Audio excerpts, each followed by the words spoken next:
Desidido din si Lynn na patayin ang babaeng pangahas. Hindi ko alam ang sinasabi mo. Ginagawa ko lang ang trabaho ko dito sa ospital. Ako ang naka-assign para sa pasyente dito sa VIP room, kaya ako nandito. Sagot naman ng babae. Trabaho? Anong klaseng trabaho? Ang patay na pasyente? Hindi ako tanga na maniniwala sa'yo. Kitang-kita ng dalawang mata ko ang pagkuha mo sa loob ng bulsa mo sa gamot na inilagay mo sa injection. Sagot ni Lynn sa babae. Kitang-kita din niya ang biglang panlilisik ng mga mata ng babaeng nurse. Tila bigla itong nagalit sa kanya dahil sa sinabi niya. Hindi nga talaga siya nagkamali dahil mukhang palaban ang kaharap na babae. Naganda rin siya sa pag-atake sa kanya ng babae. Agad na tumalon si Lynn at iniumang din niya ang kanyang kamao sa mukha ng babae upang suntukin ito. Ngunit nakailag naman ang babae sa kanya. Napasubsob si Lynn sa kama dahil sa pag-iwas ng babae. Mabilis din na pinindot ni Lynn ang buzzer upang tawagin ang doktor. Bigla kasing umungol si Marian at mukhang nahihirapan. Agad din na pumasok ang mga guard sa labas dahil nakita nila ang pag-ilaw ng emergency light sa ibabaw ng lamesa nila. Naabutan pa nilang naglalaban ang dalawang babae. Hawak ng nurse ang patalim na ibinato sa kanya ni Lynn at ito ang ginagamit niyang pang-atake kay Lynn. Panay ang ilag naman ni Lynn dahil magaling ang kanyang kalaban. Muli na naman siyang tumalo ng mataas at nagpaikot-ikot pa sa ere bago siya lumapag sa tabi ni Marian. Agad din niyang hinablot ang dextrose ni Marian dahil sa gamot na inilagay ng nurse. Natatakot kasi siya na baka malaso ng katawan ni Marian dahil sa gamot na nakalagay sa injection. Hinugot din niya ang injection at biglang sinalubong ang nurse. Sabay tusok nito sa leeg nito ang hawak niyang injection. Hindi naman nakagalaw ang nurse dahil sa gamot na pumasok sa kanyang katawan. Sa leeg din ito na itusok kaya bigla siyang hindi makahinga. Agad din itong bumagsak sa sahig matapos na ma-absorb ng kanyang katawan ang gamot. Ano nangyayari dito? Nagtatakang tanong ni Henry. Nagulat din siya sa nakita niyang patay na nurse sa sahig. Paano yan namatay? Naguguluhan na tanong niya sa mga guard. Pinagtangkaan niyang patayin si Marian. Alangan naman na pabayaan ko.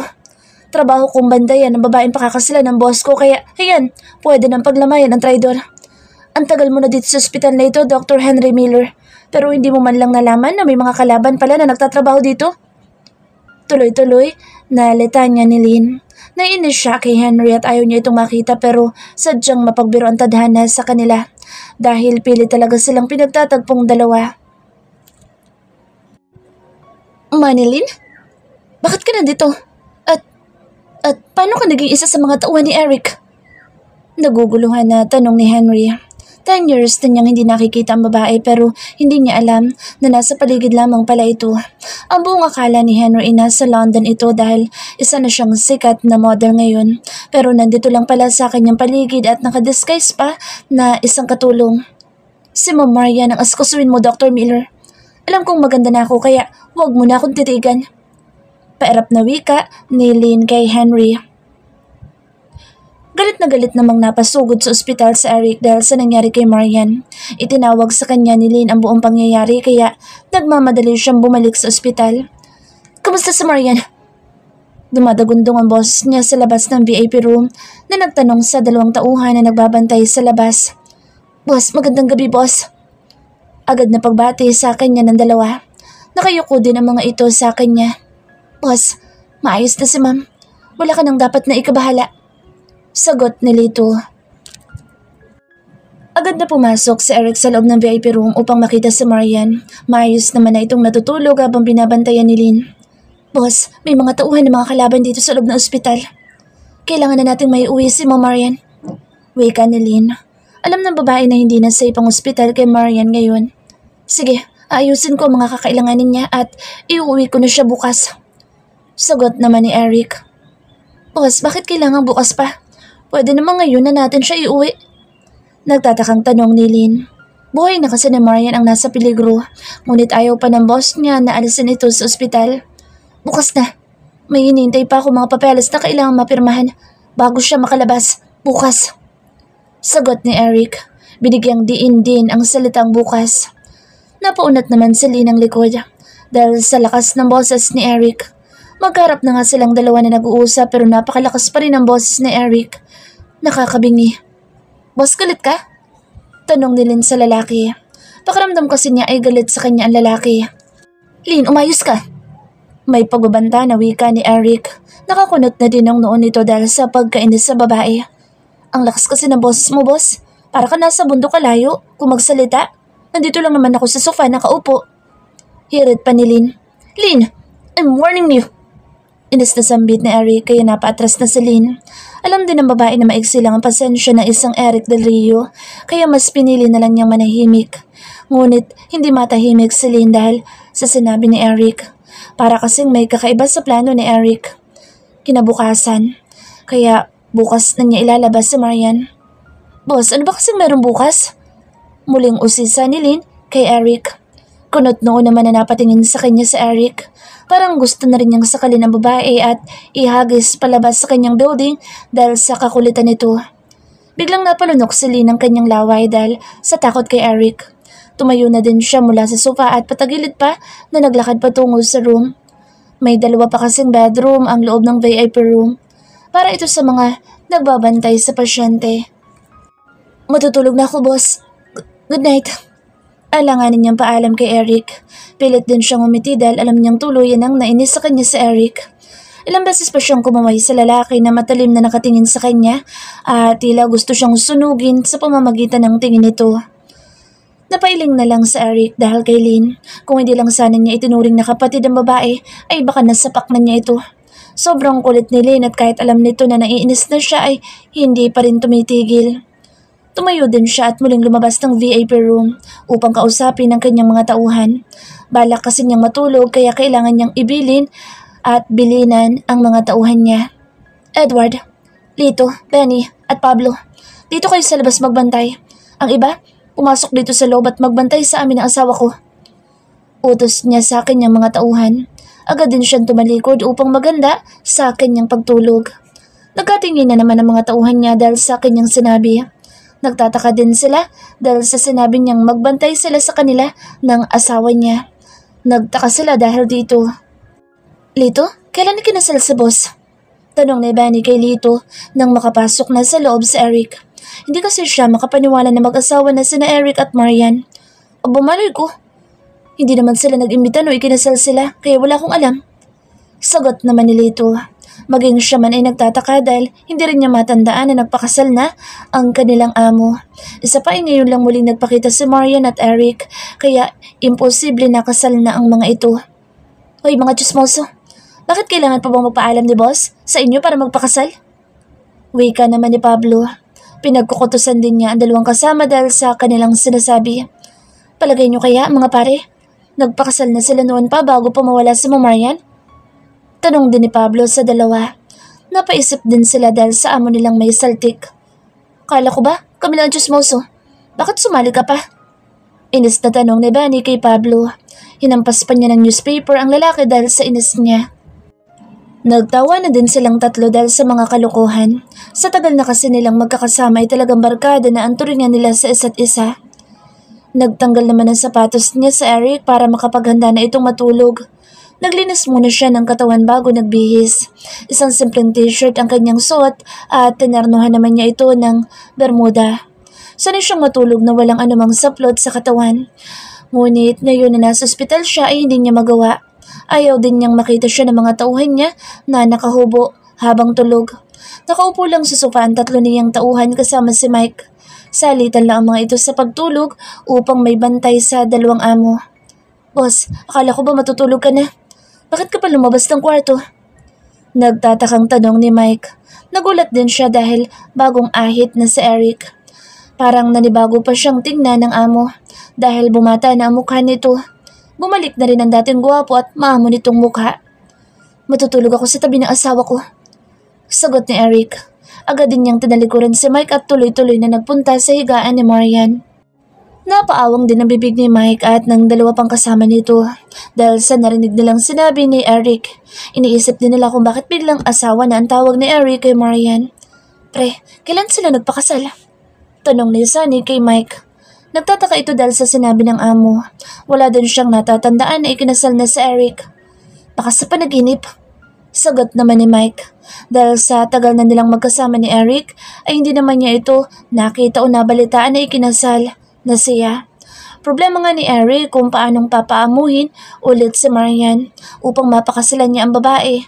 At sa susunod na buwan, kailangan kasi na maikasal si Eric bago ang kanyang ika-35th birthday para matuldukan na rin ang mga banta sa kanyang buhay. Matitigil na rin ang mga taong gustong makuha sa kanyang dark skies at gustong kunin ang lahat ng kanyang kayamanan. Pwede ba yun? Naguguluhan na tanong ni Sunny. Kinamot din niya ang kanyang buhok dahil sa pagkalito. Dahan-dahan naman na humiga si Eric sa tabi ni Marian. Pinagmasdan pa niya ang mukha ng nahihimbing na babae, habang ang isang kamay naman niya ay humahagod sa pisngi ni Marian. Miss na niya ito at gustong-gusto nang makasama ulit ni Eric ang ina ng kanyang triplets. Ngunit paano? Dahil sukdulan hanggang langit ang galit ni Marian sa kanya ngayon. Pero hindi susuko si Eric dahil hindi na siya papayag na muli silang magkalayong dalawa ni Marian. Nakatulog si Eric na nakayakap ang isa niyang kamay sa katawan ni Marian. Hanggang sa magising siya kinaumagahan ay ganoon pa rin ang ayos niya kaya napakasaya niyang bumangon. Agad din siyang tumayo at nag-inat ng katawan. Nag-stretching muna siya bago pumasok sa bedroom at magbanyo. Umaga na din at kasalukuyan na ding nagkakape ang kanyang mga tauhan. Malumanay din ang kanilang mga boses habang nagkukwentuhan. Ayaw din nilang makaistorbo pa sila sa kanilang amo kaya halos magbulungan sila. Ngunit natigil sila sa pag-uusap dahil nakita nilang bumangon sa Eric. "Good morning, boss." Pagbati ng tatlong lalaki sa kanya. Nilampasan lang niya ang mga ito dahil ayaw niyang mag-usisa na naman ang mga ito sa kanya. Ngunit bigla din niyang naalala si Attorney Alegre, ang kanilang family lawyer. Agad niyang tinawagan ng abogado upang alamin kung natapos na nito ang kanyang pinapagawa. "Good morning, Mr. Del Rio." Sagot ng nasa kabilang linya. "Attorney, nakahanda na ba ang mga papeles?" Tanong ni Eric. "Opo, Mr. Del Rio." "Anong oras mo madadala yan dito?" 1 p.m. sharp, young master." Sagot ng matanda. Napakarami din niyang mga inaasikaso ngunit ang ipinapagawa sa kanya ni Eric ay hindi pwedeng ipagpaliban. Kaya inuna talaga niya ito. Paggising ni Marian ay nagsimula na ang babae na mangulit kay Lynn. Gusto na kasi niyang lumabas ng ospital upang makita at makasama ang kanyang mga anak. Ngunit ipinagpipilitan din ni Lynn na 5 p.m. sila aalis ng ospital. Nakasimangot naman si Marian dahil hindi siya pinayagang makalabas ng ospital na maaga. Gustong-gusto na niyang makita ang kanyang mga anak ngunit kailangan pa niyang maghintay. Hanggang sumapit ang tanghalian. "Ma'am, kumain ka na muna para lumakas ka." Wika ni Lynn kay Marian. "Ayoko. Ang gusto ko'y umuwi, hindi ang kumain." Mariing tanggi ni Marian. Nahilo tuloy ni Lynn ang kanyang noo dahil sa pagmamatigas na Marian. Bigla naman lumapit si Mike sa dalawang babae habang may hawak na papeles. "Ma'am, pirmahan mo muna itong mga waiver form para payagan ka dala lumabas dito sa ospital. Dali na, ma'am, para makaalis na tayo." Napalingon si Lynn dahil sa sinabi ni Mike. May dala din siya mga papel na pipirmahan daw ni Marian.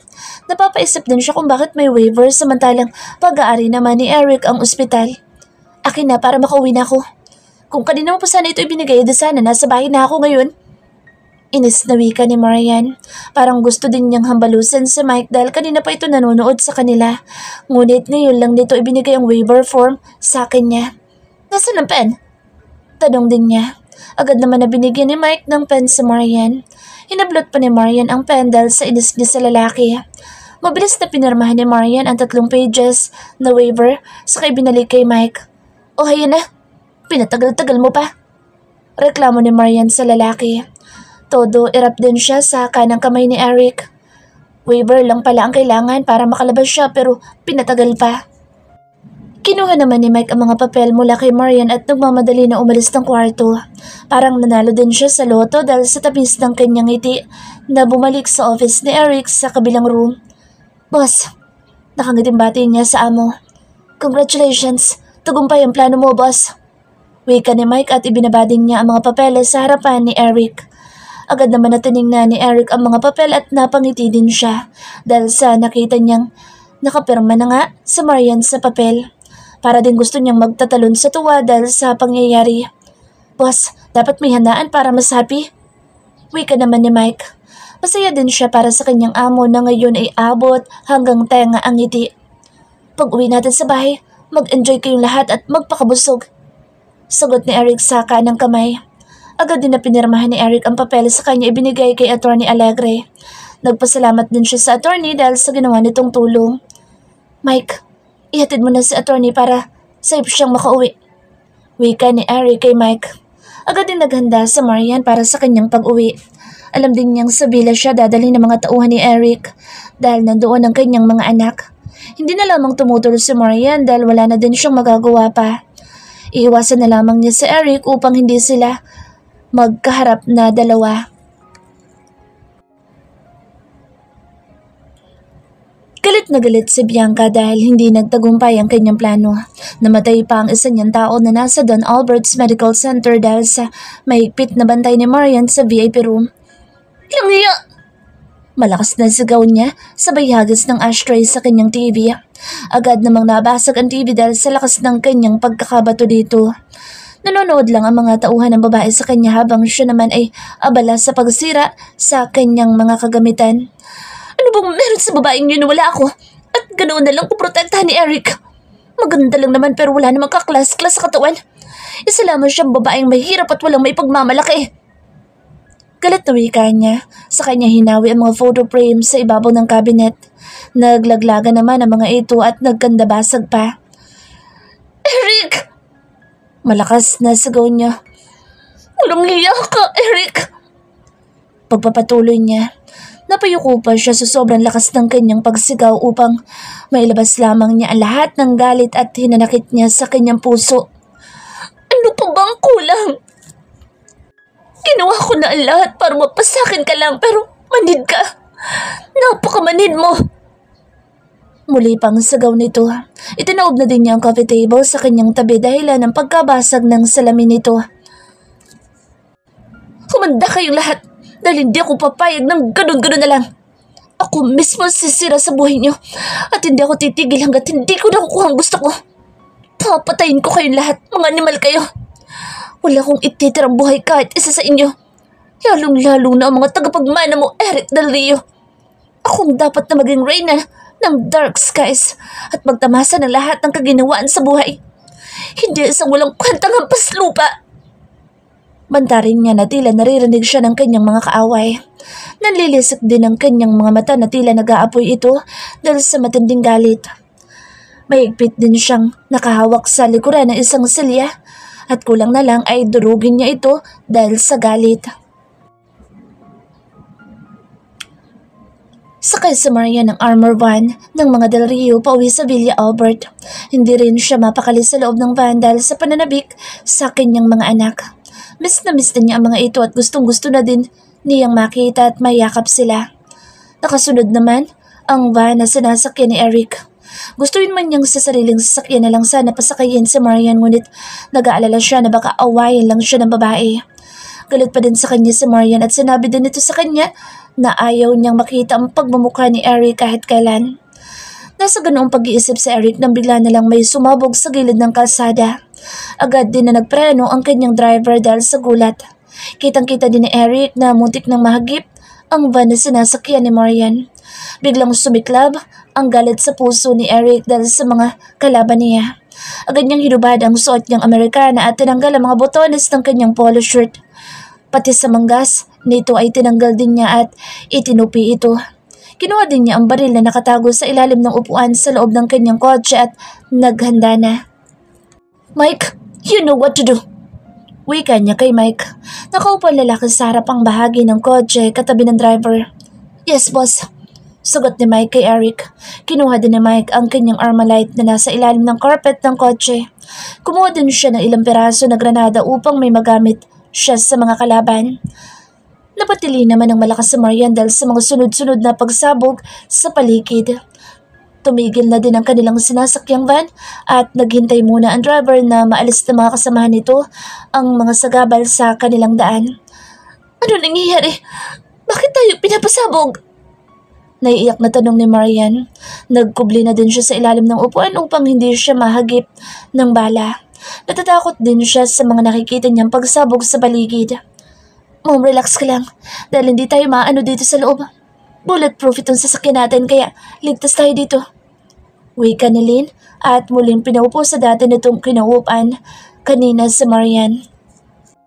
Lynn, natatakot ako. Baka mamatay tayo dito. Bakit ang daming kalaban sa labas? Anong gusto nila sa atin? Bakit nila tayo hinarang? Naguguluhan na tanong ni Marian. Wala naman siyang kaaway at lalong hindi naman siya kilalang personalidad. Ngunit bakit siya harangin ng mga masasamang tao at gustong patayin? Mom, si boss lamang makakasagot ng tanong mo pero wala ka naman na dapat ay katakot dahil safe ka dito. Sagot ni Lynn. Niyakap din niya si Marian upang kalmahin ito. Agad na lumabas si Mike mula sa kotse habang nakaumang sa mga kalaban ng kanyang baril. Sumunod din si Eric sa kanya at sabay nilang hinarap ang kanilang mga kalaban. Magkatalikod pa silang dalawa na gumaganti ng putok. Napakarami din nilang kalaban. Muli namang pinaulanan ng bala ng kalaban ang van. Kaya sa galit ni Eric at pinaghagasan niya ng granada ang lugar kung saan nanggaling ang mga bala. Nakita naman niyang nagtalsikan ng mga taong nagtatago sa likod ng malaking bato. May nakita din siyang paparating. Galing naman sa kabilang bahagi kaya hinagisan niya ito ng granada. Saan ba galing ang mga asong ulo na to? Sinong nagpakawala sa kanila? Galit na tanong ni Eric kay Mike. Parang gusto na rin niyang pulbusin ang mga ito dahil sinira nila ang kanyang masayang araw. Dapat sana ay nasa villa na sila ngayon at nagsasaya. Boss, baka babati din sila sa'yo. Sagot naman ni Mike habang abala sa pagbaril sa mga kalaban. Naubusan pa siya ng bala kaya muli siyang dumukwang sa loob ng kotse at kinuha ang machine gun niya. Agad niyang inilagay sa kanyang katawan ang strap ng machine gun at niratrat niya ang mga papalapit sa kanila na mga lalaki. Cover me. Pupuntahan ko ang asawa ko sa van. Baka takot na yun. Wika ni Eric kay Mike. Lumabas na din siya sa pinagkukublihan niyang pinto ng kotse at naglakad na parang walang naglilay parang bala sa paligid. Binabaril din niya ang mga kalaban na nakikita niya at may balak na harangin siya. Gago! Ikamusta mo na lang ako kay Ninong Satanas! Wika niya sa lalaking sumalubong sa kanya. Agad naman niya itong binaril sa ulo kaya agad na bumulagta. Sa mismong katawan pa ng lalaking walang buhay siya dumaan upang puntahan sa Marian sa loob ng van. Kinatok muna niya ang bintana upang ipaalam sa mga tauhan niya sa loob na gusto niyang pagbuksan siya ng mga ito. Agad naman na binuksan ni Lynn ang pinto ng van upang papasukin siya. Nakita ni Eric si Marian na nanginginig sa takot sa upuan nito at nakataas pa ang dalawang paa. Nakayakap din ang babae sa mga binti nito habang nakatungo ang ulo. Shit! Mahinang pagmumura niya saka siya mabilis na lumapit kay Marian. Agad din niyang niyakap ang babaeng nanginginig sa takot. Awang-awa siya kay Marian dahil nadadamay siya sa gulo ng kanyang buhay. Halos natawag na din ni Marian ang lahat ng santo dahil sa takot niya sa mga naririnig niyang pagsabog at putukan sa labas. Niyakap na lamang niya ang kanyang sarili at itinago ang mukha upang hindi na niya makita ang mga nagbabarilan sa labas. Hanggang sa magulat ulit siya dahil sa taong bigla na lamang yumakap sa kanya ng mahigpit. Malakas na napasigaw siya. Bigla din bumilis ang tibok ng kanyang puso at parang tinatambol sa lakas ng kaba sa dibdib niya. Hindi rin niya maintindihan ang sarili dahil hindi naman takot ang nararamdaman niya sa taong nakayakap sa kanya. Shh! Ako to, honey. Huwag ka na matakot dahil hindi ka nila masasaktan dito. Dadaan muna silang lahat sa ibabaw ng bangkay ko bago nila kayo masaktan ng mga anak natin. Mahina ang boses na wika ni Eric. Hinalikan din niya si Marian sa kanyang noo at muling niyakap ng mahigpit ang babae. Parang naibsan din ang pangungulila ni Eric kay Marian dahil yakap na niya ito ngayon ng mahigpit at nahahalikan sa ulo at noo. Hindi naman na nagsalita si Marian dahil hindi niya alam kung ano ang kanyang sasabihin o mararamdaman. Galit pa din siya kay Eric ngunit kumakalma naman ang katawan niya sa mahigpit na yakap ng lalaki. Lynn, ikaw mag-drive pa uwi. May iwan dito sa Edward para tumulong sa pagharap sa mga kalaban. Utos ni Eric kay Lynn. Agad naman na tumalima si Lynn at pumunta sa harapan upang siya na mag-drive ng van. Agad naman na bumaba si Edward at dala din niya ang kanyang Armalite. Agad na pinaandar ni Lynn ang van at pinaharurot niya ito paalis sa lugar. Kailangan niyang mailayo ang kanyang mga amo sa lugar na iyon upang makakilos ng mabuti ang kanyang mga kasama. Kitang-kita din ni Lynn ang sunod-sunod na pagsabog sa pinanggalingan nila mula sa kanyang side mirror. Boss, mukhang meron traidor sa grupo. Paano nalaman ng mga kalaban ang pag-uwi natin sa villa kung wala sa grupo ang traidor? Wika ni Lynn kay Eric. Tahimik lang si Eric habang mahigpit pa rin niyang yakap sa Marian. Parang gusto ding magpasalamat ni Eric sa mga kalaban nila dahil sila ang dahilan, kaya yakap na niya si Marian. Pagdating nila sa villa ay inalalayan pa din niya si Marian pababa ng van hanggang makapasok sila sa loob. "Welcome home!" Malakas na pagbati kay Marian ng mga nadat na nilang tao sa villa. "Mommy!" Sabay-sabay naman nasigaw ng triplets. Nakunahan din silang tumakbo palapit kay Marian. Agad naman na lumuhod si Marian at umiiyak na sinalubong ng yakap ang kanyang mga anak. Sabik na sabik niyang pinaghahalikan ng mga ito at niyakap ng mahigpit. Muli din bumalik sa kanyang isipan ang sakit na iyon na ipinaranas sa kanya ni Eric kaya hindi niya pinansin ang lalaki. Kahit kausapin pa siya nito ay hindi niya sinasagot. Hinila naman ng triplet si Marian at pinaupo siya sa sofa ng mga ito. Magkayakap silang apat na umupo sa sofa habang nanonood ng cartoon sa TV. "Kids, baka pwede magpahinga muna ang mommy niyo. Pagod kasi si mommy sa biyahe kaya need niyang mag-rest." Wika ni Eric sa mga anak. Alam niyang pagod si Marian kaya gusto niya itong magpahinga. "Iyo kasi yung monster!" Sigaw ni Emerson sa ama. "Huwag kang lalapit sa mommy namin! Bad ka!" Sigaw naman ni Edison. Tahimik naman si Erickson dahil hindi niya alam ang pinagmumula ng galit ng dalawang kapatid. Nakatingin lang siya kay Eric na parang hindi kakilala. "Babies, gusto ko na magpahinga. Pwede niyo ba akong samahan sa room?" Tanong ni Marian sa mga anak. Bigla namang ngumiti si Emerson at Edison dahil gusto rin nilang matulog kasama ang ina. Sabay-sabay na umakyat sa itaas ang mag-iina. Sumunod naman sa kanila si Doris upang ituro kay Marian ang magiging kwarto nito. "Ma'am Marian, dito po kayo pumasok. Dito pa rin kayo matutulog sa dati niyong kwarto. Inayos at nilinis na po namin ito para po sa inyo, ma'am." Wika ni Doris. Binuksan din niya ang pinto upang makapasok si Marian. "Mommy, sama ako," sabi ni Erickson. "Ako din, Mommy," sabi din ni Emerson. "Mommy, tabi tayo." Malambing naman na wika ni Edison. "Okay, pasok na tayo."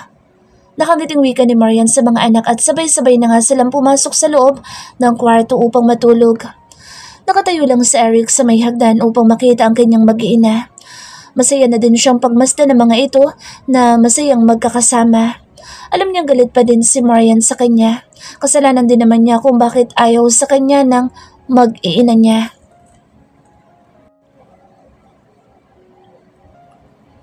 Parang pinupunit ang puso ko sa sakit habang pinagmamasdan ko ang aking mag-iina na masayang papasok sa kwarto. Galit silang lahat sa akin dahil sa mga ginawa ko sa kanila. Wala akong magawa kundi tiisin ang parusang iginagawad nila sa akin. Kung hindi lang sana ako nagpadalos-dalos noon, baka ngayon kasama din nila akong pumasok sa kwarto at matutulog na kasama nila. Kagabi, nang katabi kong natulog si Marian ay maituturing kong yun na ang pinakapayapa kong tulog sa nagdaang 5 taon. Alam kong hindi papayag si Marian na tumabi ako sa kanya kagabi kung hindi siya pinainom ng pampatulog ni Lynn. Inutusan ko si Lynn na bigyan siya ng gamot para hindi siya magising buong magdamag. Kung pwede ko nga lang araw-arawin na gawin iyon sa mag-iina ko para makatabi ko lang sila sa pagtulog ay gagawin ko. Alam ko rin na magagalit si Marian sa akin kapag nalaman niyang kasal na siya sa akin nang hindi niya nalalaman. Wala siyang kaalam-alam na marriage contract ang ipinapirma sa kanya ni Mike sa ospital kanina. Sinamantala lang namin ni Mike ang pagkakataon na ipapirma sa kanya ang mga iyon dahil sa pagkainip niya na makalabas na ng ospital. "Boss, kailangan natin pumunta sa hideout. May ilang kalaban ang nahuli ni na Mike at nila sa hideout. Baka may makuha tayong impormasyon sa kanila upang malaman natin kung sino ang mastermind sa pananambang sa atin." Napalingon ako dahil sa narinig kong sinabi ni Lynn. Nasa likuran ko na pala siya na hindi ko namamalayan. Bigla ding sumama ang mukha ko dahil sa galit sa mga taong tumambang sa amin. "Maiwan ka na dito, Lynn, para may magbantay sa mag-iina. Hanggat hindi pa natin alam kung sino ang traidor sa grupo, ay ikaw na muna ang magbantay sa kanila. Kailangan kita dito sa bahay para sa mag-iina ko. Kayo lang muna ni Mike ang pagkakatiwalaan ko sa ngayon. Hanggat hindi natin nalalaman kung sino talaga ang hudas sa grupo." Wika ko kay Lynn. Malaki din ang tiwala ko sa kanya dahil para ko na din siyang kapatid. "Masusunod, boss. Mag-iingat ka. Talasan mo din lagi ang pakiramdam mo. Baka nasa likod mo na ang hudas at bigla ka nalang saksakin." Bilin sa akin ni Lynn. Agad ako sumakay sa akin Ducati upang pumunta sa hideout. Parang nangangati na rin ang mga palad ko dahil gustong gusto ko nang mabasag ang pagmumuka ng mga taong iyon na sumira sa wedding day namin ng asawa ko. Nadaanan ko pa ang mga pulis na nag-iimbestiga sa pinangyarihan ng pananambang sa amin kanina. Alam kong nalinis na ito ng mga tauhan ko kaya wala na akong dapat naisipin pa. Pinara pa ako ng isang pulis na naka-assign sa checkpoint upang tingnan ang ID ko. Patingin ng ID? Wika sa akin ng pulis na akala mo na may napakataas ng ranggo kung umasta. SPO1 lang naman ang nakita kong ranggo niya mula sa kanyang badge. Kutusan ko kayang isang ito o kaya sampulan ko ng suntok sa mukha. Agad ko namang inilabas ang wallet ko upang ipakita sa pulis. Hindi ko rin maintindihan kung pulis nga ba ito o isa lamang pulis-pulisan. Wala kasi siya sa ayos na maging pulis. Dapat sa kanya ay boxer. Bossing, baka naman pwedeng padaanin mo na lang ako. Nagmamadali kasi ako eh. May date lang akong dapat puntahan. Baka mainip yun at iwan ako. Pabirong wika ako sa pulis. Hindi pwede. Rule is rule. Ibigay mo sa akin ang ID mo kung gusto mong makadaan dito. O baka naman wala kang lisensya kaya ayaw mong ipakita. Galit na sabi niya sa akin. Kinuha ko na lang ang aking wallet na nakalagay sa aking bulsa at ipinakita ang aking driver's license. Nakatingin din ako sa lalaki dahil gusto kong makita ang reaksyon niya kapag nakita na niya ang pangalan ko. Ang pangalan sa driver license. Kitang-kita ko ang biglang panlalaki ng mga mata ng pulis na nakatayo sa gilid ko. Para ding nakakita ng multo ang pulis at agad na ibinalik sa akin ang driver's license ko. Lumayo din siya sa akin at tila takot na takot. Paumanhin, Mr. Del Rio. Hindi kasi kita nakilala dahil sa helmet mo. Hindi ka naman kasi nagpakilala sa akin, sir, kaya napagkamalan tuloy kitang walang ID. Nakayukong wika ng lalaki. Agad din niyang tinanggal ang harang sa kalsada upang makadaan ako. Napailing na lang ako dahil sa lalaki. Pagdating ko sa hideout, ay agad kong hinanap ang aking mga tauhan upang makausap ang mga ito. Mike, ilan ang bihag? Tanong ko kay Mike. Si Mike ang aking kanang kamay and executive secretary. Siya lahat ang nakakaalam ng mga transaction ko, maging mga ginagawa ko. Malaking tao si Mike at nakakatakot siyang tingnan, ngunit kung kilala mo siya, ay napakabait niyang tao at mapagmahal. Wala sila, boss. Agad niyang sagot sa akin. Binilinan ko din siya para sa mga trabaho niya. Wala ang bihag ngayon na pakakantahin ko kaya nagbihis na muna ako kagaya ng dati. Pumasok ako sa slaughter room na dati naming pinagdadalahan ng mga bihag at pakakantahin. Pumasok ako sa loob upang makita ko ang mga nakataling mga bihag. Ako mismo ang gumagawa ng pagpaparusa at pagpiga sa mga nahuhuli ng mga tauhan ko na kalaban. Inumpisahan ko sa unang tao na nasa harapan ko ang laro na lagi kong ginagawa sa mga bihag namin. Dahil wala pa rin umaamin sa kanila ay kinuha ko naman ang mga patalim ko na nasa ibabaw ng lamesa. Pinagkuskus ko rin ang dalawang matatalim na hawak ko at muling bumalik sa kanila. Sino nag-utos sa inyo? Sagot! Pasigaw na tanong ko. Mariin din ang pagkakabigkas ko upang matakot silang lalo. Boss! Boss, aamin na ako! Huwag mo lang akong papatayin! Pasigaw na isang lalaki na nasa gilid. Takot na takot din ito at naihina din sa salawal. Sinong mastermind? Sagot! Muli kong tanong sa kanya. Nanggigigil na din ako sa mga harap ko dahil sa tagal nilang kumanta. Si Miss Quintos, Bianca Quintos. Siya nagutos sa amin na patayin ang babae ni Mr. Del Rio. Sagot ng lalaki habang umiiyak at nagmamakaawa para sa kanyang buhay. Parang gusto kong durugin ang pagmumukha ni Bianca dahil sa nalaman ko. Siya pala ang isa sa mga kalaban ko. Totoo ang unang kutob ko noon na may ugnayan siya sa mga kalaban ko, ngunit ang nakakabigla ay ang malaman kong siya talaga ang totoo kong kalaban. Saan ko matatagpuan si Quintos? Tanong ko. Sa Quezon City! Sigaw ng lalaki habang malakas na umiiyak dahil sa sakit ng ginagawa ko. Mike, ihanda ang mga tao natin. Pupuntahan natin ang mastermind. Malakas na pagtawag ko kay Mike.